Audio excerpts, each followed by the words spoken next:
मारूंगा, मैं शाप देता हूं तुम्हें 10 बार जन्म लेना पड़ेगा। लेकिन तुरंत ठाकुर जी ने अम्बरीश के लिए कहा कि अम्बरीश हित लाग दयानिधि, भगवान ने कहा मैं 10 जन्म लूंगा, लेकिन मेरे भक्त को 10 बार नहीं आना पड़ेगा। और ठाकुर स्वयं अवतार लेते हैं। ये भक्त वत्सलता शरणागत पर। विभीषण को ठाकुर जी ने शरण में लिया और उन पर कृपा की। उन्होंने कहा कि मैं विभीषण को लंका का राज्य अभी से दे रहा हूं। फिर चर्चा हुई और अंत में विभीषण ने भी सलाह दी।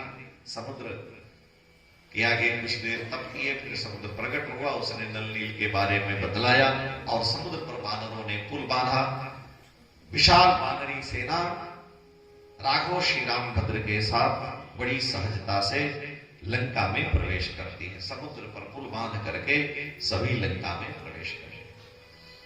लंका में भगवान पहुंचे हैं राघव श्री रामभद्र। उस समय रावण ने अपने गुप्तचर भेजे कि देखो कि क्या दशा है विभीषण की, कैसी है। तो रावण के जो सारण आदि गुप्तचर थे वो आए थे, वानरों ने उनको पकड़ लिया, बड़ी मार मारे, फिर जाकर सब समाचार दिए और रावण को बतलाया। रावण सुख सारण की निंदा करता है और कहता है मूर्खों, तुम गए राम के पक्ष में मार भी खाए और उन्हीं की प्रशंसा भी कर रहे हो। श्री राम जी का स्वभाव ही यही है कि एक बार जो राघव का दर्शन कर लेगा उसके सारे दोष निवृत्त हो जाएंगे और उसमें श्री राम के दिव्य गुण स्वाभाविक रूप से प्रकट हो जाएंगे। तो उनका राक्षसी धर्म भाई जब सन्मुख हो जीव कोई जब वही कह रहे हैं तो संस्कार अगर है तो समाप्त हो ही जाएगा। इसलिए रावण उनकी निंदा करता है। भर्त्स्यामास्तो वीरो कथान्ते सुखसार को, हम तुमको भेजे पता लगाने के लिए, तुम उन्हीं की स्तुति कर रहे हो। इसलिए रावण के गुप्तचर भी भगवान की शरण में जा करके और किंग कर्तव्य विमूढ़ हो जाते हैं। इस बीच में युद्ध का कार्यक्रम रावण को समझाया गया, कोई प्रभाव नहीं, फिर युद्ध प्रारंभ होता है। उस समय राम जी को मोहित करने के लिए युद्ध भूमि में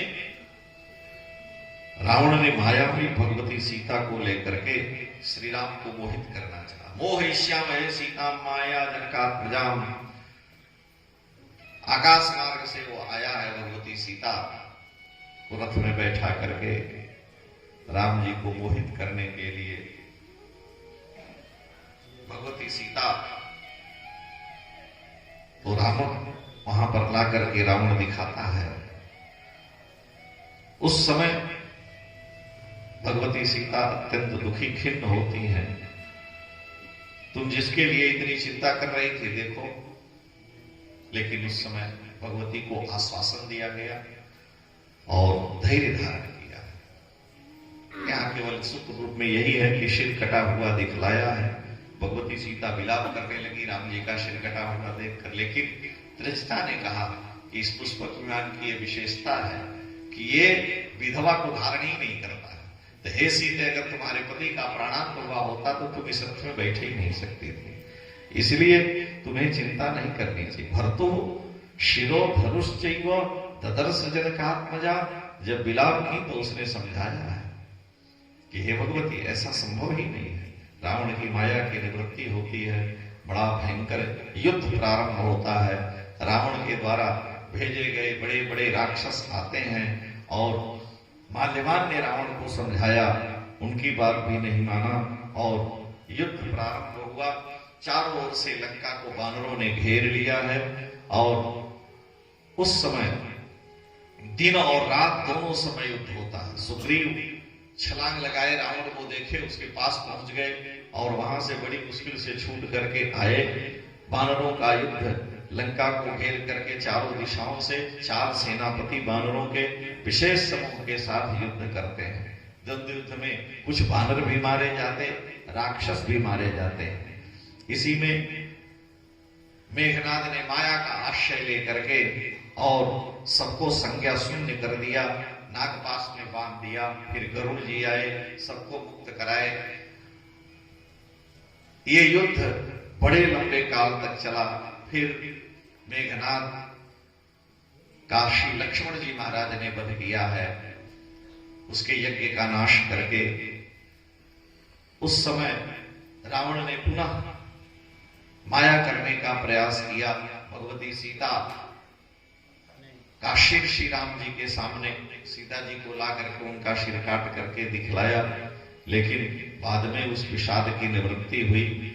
यह युद्ध चला है, इसमें कम से जितने भी राक्षस आते गए, नरांतक है, धूम्राक्ष है, और धूम्राक्ष का श्री हनुमान जी महाराज ने वध किया। बजदंष्ट है, अंगद के साथ युद्ध हुआ, अंगद जी ने बजदंष्ट का वध किया, हनुमान जी ने अकंपन का वध किया, और रावण की विशाल सेना लेकर के सेनापति प्रहस्त आया। वह प्रहस्त नील के हाथों मारा गया। अब ये मार काट खाली चलिए कैसे बाण चला, कैसे मारा, यही सब है। तो हम आपको संक्षेप में खाली सुनाते जा रहे हैं किसको किसने मारा है। श्री कुशलव दोनों भाई रावण के राज दरबार में गान करते हुए कह रहे हैं। रावण ने फिर कुंभकर्ण को जाकर के जगाया, कुंभकर्ण जगा। कुंभकर्ण जग करके रावण से कहा, बतलाइए आपको क्या चाहिए। रावण ने कहा कि इस समय हमारे ऊपर बड़ा भारी संकट है और तुम मेरी सहायता करो। कुंभकर्ण ने कहा कि तुम मूर्खता किए, पहले हमें बतलाए रहते। बाद में कुंभकर्ण युद्ध भूमि में आया है, उसके आहार का वर्णन है, क्या खिलाया क्या नहीं। भगवान ने फिर कुंभकर्ण का भी काम किया है, कुंभकर्ण का वध किया है। कुंभकर्ण के मारे जाने से रावण विलाप करता है और यह युद्ध बड़ा भयंकर चला। रावण की सारी सेना ठाकुर जी के पास आकर के और नष्ट होती है। लक्ष्मण जी को शक्ति बाण लगता है, लक्ष्मण जी को फिर हनुमान जी दिव्य बूटी ला करके जीवित करते हैं। ये सारे प्रसंगों को सुनाया।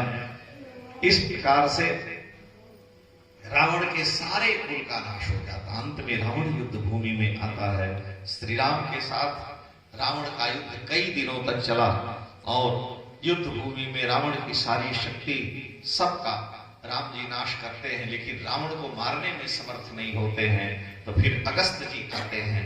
अगस्त जी ने राम जी को आकर के और आदित्य हृदय स्तोत्र का पाठ करने के लिए कहा कि हे राघव, हे श्री राम, हम देख रहे हैं आप इतने दिन से 72 दिन तक चला है युद्ध, कुछ दिन विश्राम रहा बीच में, आप थके हुए हैं और इस दुष्ट रावण को जीतने में समर्थ नहीं हो पा रहे हैं।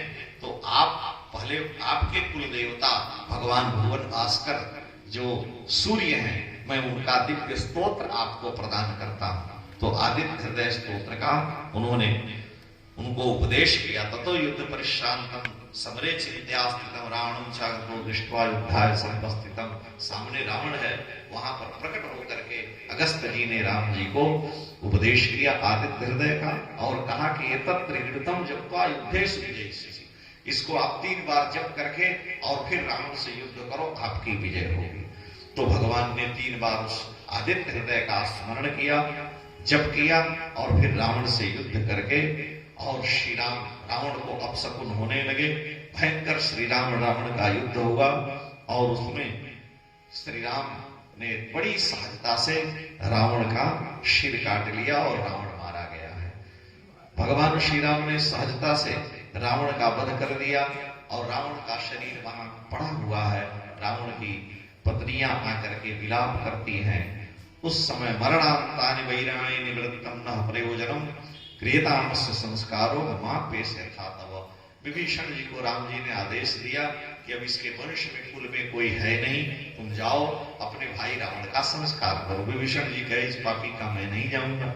राम जी ने कहा नहीं, जब तक बैर तब तक है जब तक व्यक्ति जीवित है। मरणांतानि वैराणि निवृत्तम न प्रयोजन। मेरा जो प्रयोजन था वह सिद्ध हो गया, इस दुष्ट का मैंने दलन कर दिया और आप अब रावण के अंत होने पर शत्रु के मारे जाने से क्रियताम अस्य संस्कारो, आप इसका संस्कार करें। मेरी भी यही रुचि है और आपका यह धर्म करता है। फिर विभीषण जी रावण का सारा औषधैहिक संस्कार किए हैं। मंदोदरी का विलाप होता है और उन्होंने रावण के प्रभाव का प्रताप का वर्णन किया है।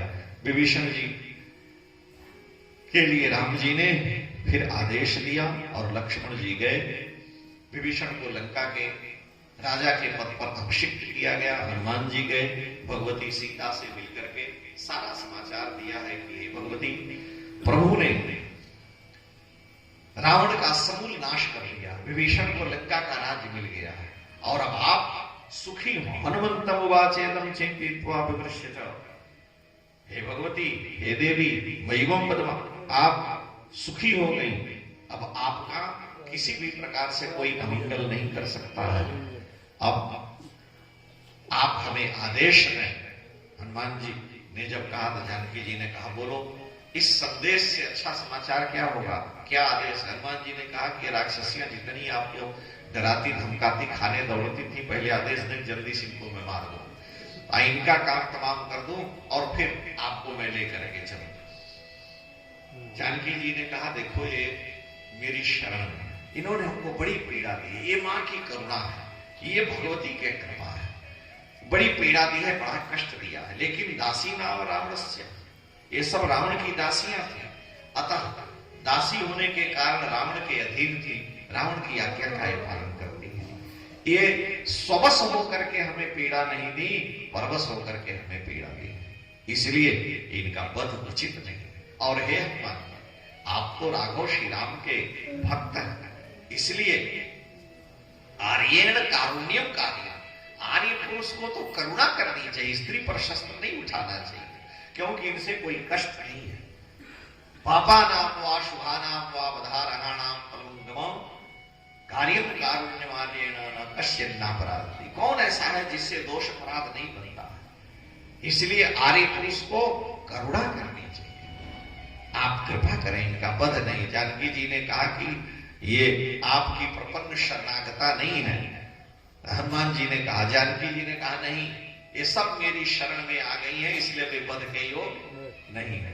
प्रणिपातम प्रसन्ना ही लिखा है सुंदर कांड में कि जानकी जी ने इशारा कर दिया कि कभी हमको प्रणाम भी कर लिया करो। हनुमान जी देखे सब हनुमान जी को देख के डर गई, जानकी जी ने इशारा किया जल्दी से प्रणाम कर लो, तो आधा सब जानते ही नहीं थी कैसे प्रणाम करना है, कैसे नहीं। एक जगह हम मध्य प्रदेश में गए, हमारे साथ एक जगत गुरु जी थे, अब वो बेचारे शुगर के मरीज थे। जिस जजमान के यहाँ गए थे, वो जजमान इधर का रहने वाला था, भोपाल की घटना है। अब हुआ क्या कि लड़का उसका आया, पीठ पर गधा जैसे बोझा लादे हुए, पुस्तक का आजकल चलते हैं, और कहा कि गुरु जी को गोड़ लग, यही बोला। तो आया जुतवा पहने, उनको गोड़ पर चढ़ गया, अब गोड़ कट गया, हमारे खूने हो गए। अब वो लगे चिल्लाने, बड़े बिगड़े करे, उनको इसको सिखाए रहते कि कैसे गोड़ लगा जाता है, कि घोड़े पर चढ़ जाया जाता है, आराम से बैठे रहे। तो आपने संस्कार नहीं दिया, और संस्कार नहीं दिया और फिर उससे कामना कर रहे, भाई जूता चप्पल निकालो, हाथ पैर धो, जाओ चुप करके लेट कर प्रणाम करो। बहुत से लोग तो वही ऊपर से हाथ उठा के कर लेते हैं। तो जानकी जी कह रही हैं, राक्षसियों को ये संस्कार नहीं है तो भी कोई सिर झुका लिया, कोई नहीं झुकाया। प्रणिपात प्रसन्ना ही मैथिली जनकात्मजा। हनुमान जी से जानकी जी ने कहा, सब मेरी है, मेरी शरणागता है, सबने हमको प्रणाम किया है। जब राम जी कहते हैं सकृदेव प्रपन्नाय, तो हम भी कहते हैं सकृत प्रणाम किए अपनाए। तो हनुमान जी ने फिर किसी का वध नहीं किया। अंत में भगवती सीता को लेकर के आते हैं। विभीषण ने अनेक प्रकार के वस्त्र आभूषण सबको दिए। राम जी के दरबार में आते हैं, पैदल ही लेकर के आए। भगवती सीता प्रभु श्री राम के सम्मुख उपस्थित हुई हैं। उस समय श्री राम ने देवी सीता से कट वचन कहे कि हे देवी, मैंने प्रतिज्ञा की थी तुम मेरी प्रिया हो, तुम्हारी रक्षा की, और मैंने तुम्हारी रक्षा की।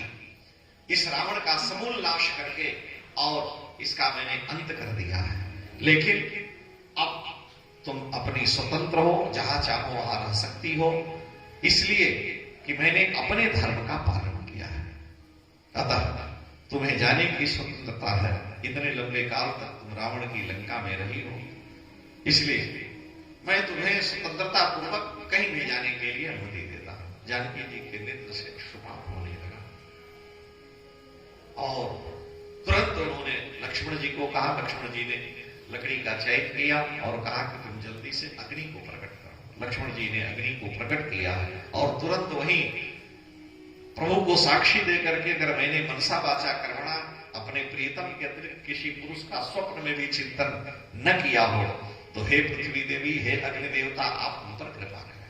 तुरंत अग्नि देवता प्रकट हो गए और छाया सीता समाप्त हो गई। अग्नि देवता भगवती सीता को लेकर के श्री राम के सम्मुख उपस्थित हुए और कहे कि मैं साक्षी हूं, हे रघुनंदन, हे श्री राम, ये सीता सर्वथा शुद्ध है, आप इस प्रकार से इनका अपमान न करें। जगत के सामने साक्षित्व रूप में राम जी ने फिर भगवती सीता को स्वीकार किया है। विभीषण ने पुष्पक विमान दिया, सारी वानरी सेना पुष्पक विमान पर आरूढ़ हुई, देवताओं ने आकर के वंदन किया। इसी बीच में श्री शंकर जी महाराज चक्रवर्ती दशरथ जी को लेकर के आए और श्री राम जी से कहा कि हे राघव, हे श्री राम, ये आपके पिता देश राजा दशरथो विमान स्फटिता, तो ये दिव्य विमान में बैठे हैं और काकुस्थ मानुषे लोके गुरुस्थ महायशा, ये आपके पितृस्थानापन्न है। इंद्रलोक में ये बैठे रहे, प्रतीक्षा करते रहे कि जब मेरे पुत्र राघव श्री राम हमें दर्शन देंगे तभी मैं अपने दिव्य लोक को जाऊंगा, तो आप अपने पिता को प्रणाम करें। तो विमान शिखरस्थस्य प्रणामम अकरोत्। राम जी ने पिता को हाथ जोड़ करके प्रणाम किया। वो दिव्य वस्त्रों से अलंकृत थे, उनका तेज वैसे ही था। दशरथ जी महाराज ने राघव श्री राम को गोद में लेकर के उनका गाढ़ा आलिंगन किया है। आरोप्यां के महाबाहुर वरासन गता, पिता का आलिंगन किया है और उन्होंने कहा, रघुनंदन, जब से तुम वन में आए, मैं स्वर्ग में तो रहा अपने पुण्य के प्रभाव से, लेकिन न मैं स्वर्ग को बहुमतः सम्मान, देवता ऋषि मुनि सब मेरा सम्मान करते, लेकिन एक दिन भी मेरा मन स्वर्ग में नहीं लगता तुम्हारे देखे बिना। त्वया राम विहीनस्य सत्यम प्रतिशुनोति, मैं अपने सत्य की शपथ खाकर कह रहा हूं कि तुम्हारे बिना मुझे स्वर्ग का सुख भी तनिक भी अच्छा नहीं लगता। अद्य त्वाम नेता मित्रम दृष्ट्वा आज शत्रुहीन आप हो गए, आपने हमारे वंश की मर्यादा की रक्षा की है, इसलिए हे रघुनंदन, हे श्री राम, आज मैं पूर्ण प्रसन्न हूं। निस्तीर्ण वनवासं च बीति राशि, आपके 14 वर्ष के वनवास का काल पूरा हो रहा है। हे रघुनंदन, कैकेय्यानि चोक्तानि वाक्यानि वदताम्बर तौ परब्राजनार्थानि स्थितानि हृदये मम। आज भी कैकेयी का मैंने परित्याग किया, उसने जो कटु वचन कहे वो मेरे हृदय में बाण की तरह से बंद है। लक्ष्मण का आलिंगन किया है और कहा कि हे रघुनंदन, जिस प्रकार से अष्टावक्र ने अपने पिता कहोल ब्राह्मण का उद्धार कर दिया था, आज आपने मुझको मेरे सत्य प्रतिज्ञा को सत्य किया है और आप दोनों बंधु आज धन्य हो गए हैं। तारित वो हम त्वया पुत्र सुपुत्रेण, आज मैं धन्य हूं। राम जी ने पिताजी को प्रणाम किया, नमस्कार किया और कहा, हे पिताजी, यदि आप प्रसन्न हैं और आज मेरे ऊपर पूर्ण आपकी कृपा है तो मैं आपसे आज कुछ मांगता हूं। इति ब्रुवाण राजान राम प्रांजलि, हे नाथ, हे प्रभु, आपकी गोद में पल करके यह राम बड़ा हुआ है, आप मुझ पर प्रसन्न करें, प्रसन्न हो। चक्रवर्ती जी ने कहा, आप जो चाहो हमसे मांग सकते हो, आज मेरे मन की कामना पूर्ण हुई। राम जी ने कहा कि यदि आप यहाँ पर प्रसन्न हैं तो माता कैकेयी और भरत जी का जो आपने परित्याग किया था, हे प्रभु, सुपुत्रां त्वाम त्वभजामि इत्युक्ताम इत्युक्ताम कैकेयी, तो आपने कहा था मैं पुत्र भरत के सहित पापिनी कैकेयी तेरा परित्याग करता हूं। हे नाथ, हे पिता, मेरी यही कामना है कि ससापः कैकेयी घोरः सुपुत्रः न स्पृशेत्। वाह, आप शाप जो दिए हैं वह शाप मेरी जननी, मेरी मां कैकेयी को न लगे, मेरे प्राण प्रिय बंधु भरत को न लगे। यानी आप अपना वो वचन, अब उस वचन को वापस करें। हे नाथ, यही मेरी कामना है और मुझे कुछ नहीं चाहिए। चक्रवर्ती दशरथ जी महाराज ने मौन होकर के स्वीकार किया है और कहा कि नहीं, तुम्हारा जो कथन है वो पूर्ण होगा। इंद्र महाराज आए, इंद्र ने भगवान का अभिवादन किया है, मरे हुए वानरों को आदेश दिया, सबको इंद्र ने फिर जीवित कर दिया और सारे वानरों के साथ दिव्य विमान में बैठकर मार्ग के सारे स्थलों का दर्शन कराते हुए तीर्थराज प्रयाग में गंगा जी के तट पर भगवती सीता ने आकर के भगवती गंगा में संकल्प की सिद्धि के अनुसार दान पुण्य किया। तीर्थराज प्रयाग में आए, हनुमान जी को भेजा है। श्री हनुमान जी महाराज से कहा कि आप जाएं, भरत का समाचार देखें क्या हाल चाल है और हमें आकर के बतलाना, उनको बतलाना कि हम अति शीघ्र अयोध्या पहुंच रहे हैं।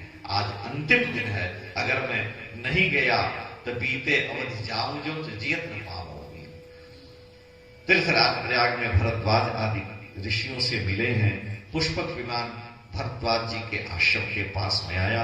हनुमान जी आकाश मार्ग से चल करके और अयोध्या में आए हैं। भरत जी महाराज, आज अंतिम दिन है और मेरे भैया श्री राम नहीं है, वो लंका में है। लंका से एक दिन में आना असंभव है। ऐसी दशा में प्रभु का यहाँ पहुंचना कठिन है। और अगर बीते अवधि रहा ही जो प्राणा तो अधम करुण जगमोहि समझ। मैंने कहा कि अगर आप कालांतरिक्त आएंगे तो मैं शरीर का त्याग कर दूंगा, और आज समय व्यतीत हो रहा, अंतिम दिन है और प्रभु नहीं आए। परम वंदनीय श्री किलाधीश जी महाराज कहा करते थे, भरत जी महाराज धीरे से नंदीग्राम से उठे और भगवती सरजू के तट पर चले गए। सरजू के तट पर गए, चारों ओर वृक्ष लगे हैं, झुरमुट है और भगवती सरजू की बड़ी कड़ी करार है, वहां जल की धारा प्रवाहित हो रही है।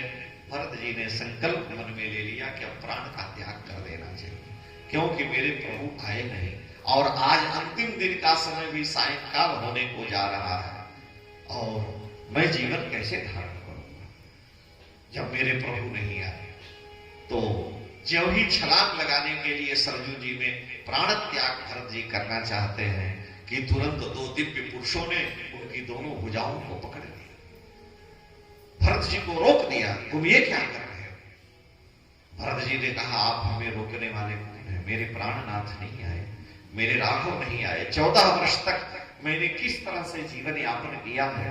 गोमूत्र यावक व्रत करते रहे, गौ को जौ की दरिया खिलाते हैं, घास भूसा के साथ जब गोबर करती है तो उससे जौ की दरिया जो 2-4 दाने निकलती है गोमूत्र में धो लेते हैं और गोमूत्र में ही पका करके उसे पाते हैं। अयोध्या का एक बूंद जल और एक दाना भी भरत जी नहीं लेते। मेरे प्रभु 14 वर्ष तक वन में कंदमूल फल पा रहे हैं और मैं अयोध्या में रह करके यहाँ नाना प्रकार के पकवान पाऊं। सबते सेवन धर्म कठोरा, मैं अयोध्या का एक दाना भी नहीं सेवन कर सकता, क्योंकि संपत्ति सब रघुपति के आई, सारी संपत्ति के स्वामी वो है और मेरा रक्षण धर्म है। 14 वर्ष तक मुझ पापी भरत के कारण यह सब हुआ है, इसलिए मैं अपने पापों का प्रायश्चित कर रहा हूं। गोमूत्र यावक व्रत करते हैं, तो आप हमको रोकने वाले कौन हैं? प्रभु नहीं आए, अब मैं प्राण का विसर्जन करने जा रहा हूं और मैं अब इस शरीर को नहीं रख सकता। उन दोनों दिव्य पुरुषों ने कहा कि गोमूत्र यावक व्रत करते हुए 14 वर्ष तक देह दिन दिन दूबर हुई, आपका शरीर एकदम हड्डियों का ढांचा रह गया। आपको पता है कैसे आप जीवन धारण किए हैं? हम 14 वर्ष से आपके प्राण की रक्षा करते रहे, पग पग पर हम आपकी देखभाल करते रहे। भरत जी ने कहा, आप लोग कौन हैं? उन्होंने कहा, हम ठाकुर जी की चरण पादुका है, हम चरण पादुका आपके प्राणों का रक्षण करते रहे, हम आपकी देखभाल करते रहे, आपके प्राणों को हमने बचाया और आप प्राण त्याग करने के लिए जा रहे हैं। देखिए आकाश में, और जब ही चरण पादुका जी ने इशारा दिया, दोनों ने देखा आकाश में श्री हनुमान जी महाराज। श्री हनुमान जी महाराज की। भरत जी की दृष्टि ज्यों उधर लगी, दोनों दिव्य पुरुष पुनः पादुका में समाहित हो गए और हनुमान जी महाराज ने बतलाया कि सीता अनुज सहित प्रभु आप। हे भरत जी, जिनके लिए आप यहाँ सरयू जी में प्राण त्याग करने के उद्यत हैं, वो श्री सीताराम जी आ रहे हैं। भरत जी महाराज के नेत्रों से झरझर अश्रुपात होने लगा कि इस संदेश के बदले में देने के लिए मेरे पास कुछ नहीं। उन्होंने कहा कि आप सजीव हो। हनुमान जी सारा संदेश देकर राम जी के पास चले गए और वहां से विमान चलता है। भरत जी महाराज सारी अयोध्या में समाचार दिए और अयोध्या को भली भांति सजाया गया है। माताएं आनंद में भर गई। सभी लोग आज जीवन में पहली बार 14 वर्षों के बाद मुख पर मुस्कान अपने अपने देखे हैं, सभी आनंदित हैं। और उधर से विमान आया है। भरत जी महाराज साष्टांग प्रणिपात नंदीग्राम में प्रभु के चरणों में वंदन करते हैं। सारा अयोध्या का आधा समाज नंदीग्राम ही पहुंच गया है। शत्रुघ्न जी ने वंदन किया दोनों भाइयों के चरणों में। जो है लक्ष्मण जी महाराज ने श्री राम श्री भरत जी को प्रणाम किया। माता देवी सीता के चरणों में भरत जी ने सबसे मिले, गुरुदेव का वंदन किया। क्षणमय समय मिले भगवाना, उमा परम यह काम न जाना। सबकी भावनाएं थी, कोई दूधाहारी, कोई फलाहारी, कोई एकाहारी रह करके राम दरस नेम व्रत करत लगे नर नारी। तो सबको ठाकुर जी ने क्षण भर में दर्शन दिया। लोगों को लगा कि हम सबसे पहले हम ही से मिले, उनको लगा कि हमसे पहले बातचीत करते थे हमसे मिले। सारी अयोध्या की प्रजा सुखी हो गई। फिर वहां से अयोध्या में प्रवेश हुआ और वशिष्ठ जी आए। उन्होंने आदेश दिया, वह दिव्य सिंहासन लाया गया जिस पर श्री सीताराम जी महाराज को आज विराजमान होना है। चरण पादुका जी के प्रतिनिधि रूप में राम जी ने उनको भेजा था। भरत जी ने श्री राम के राज्याभिषेक में एक भाई ने छत्र ले लिया, एक भाई ने चवर ले लिया, विभीषण, अंगद, हनुमान जी, चारों भाई चारों ओर खड़े हो गए। और श्री वशिष्ठ जी महाराज ने फिर आदेश दिया और वशिष्ठ जी के आदेश से श्री राम जी का अयोध्या के राज सिंहासन पर अभिषेक हुआ। प्रभु विलोक मुनिमन अनुरागा, तुरंत दिव्य सिंहासन मांगा। रसम देश सुवर्ण जाई, बैठे राम द्विजन सिरनाई। उस समय सबसे पहले कुल के गुरु होने के कारण श्री वशिष्ठ जी महाराज ने श्री राम प्रभु का राज तिलक किया है। उस समय सिंहासन पर त्रिभुवन साई, देख सुरण दुंदुभि बजाई। प्रथम तिलक वशिष्ठ मुनि कीन्हा, पुन सब विप्रन आयस देखा। श्री रघुनंदन श्री राम का अयोध्या के राज सिंहासन पर अभिषेक हुआ। श्री सीताराम जी महाराज अयोध्या के राजा धीराज के पद पर अलंकृत हुए। और उस समय सभी भाई चारों ओर खड़े हैं। जितने भी देवता और लोग हैं सभी मनुष्य वेश धारण करके और दिव्य आयुधों से अलंकृत होकर के घंटे, घड़ियाल, शंख, नगाड़े बज रहे हैं। और सारा ठाकुर जी का अभिषेक कार्यक्रम और उनके जटाओं आदि का तो सब हो गया। उसी में भगवान अयोध्या के राज सिंहासन पर विराजे हैं। श्री सीतारामचंद्र भगवान की जय, श्री अयोध्यानाथ भगवान की जय, श्री हनुमान जी महाराज की जय। अयोध्या के राज सिंहासन पर श्री सीताराम जी विराजे और उस समय अत्यंत मंगलमय वातावरण है। ठाकुर जी सिंहासन पर आरूढ़ रहे। अनंत काल तक भगवान इसी प्रकार से अपने प्रजाजनों को, हम सब जैसे अत्यंत सामान्य कीर्तनों को सुख देते रहे। इसी के साथ आज की कथा का यहाँ पर विश्राम। भगवान की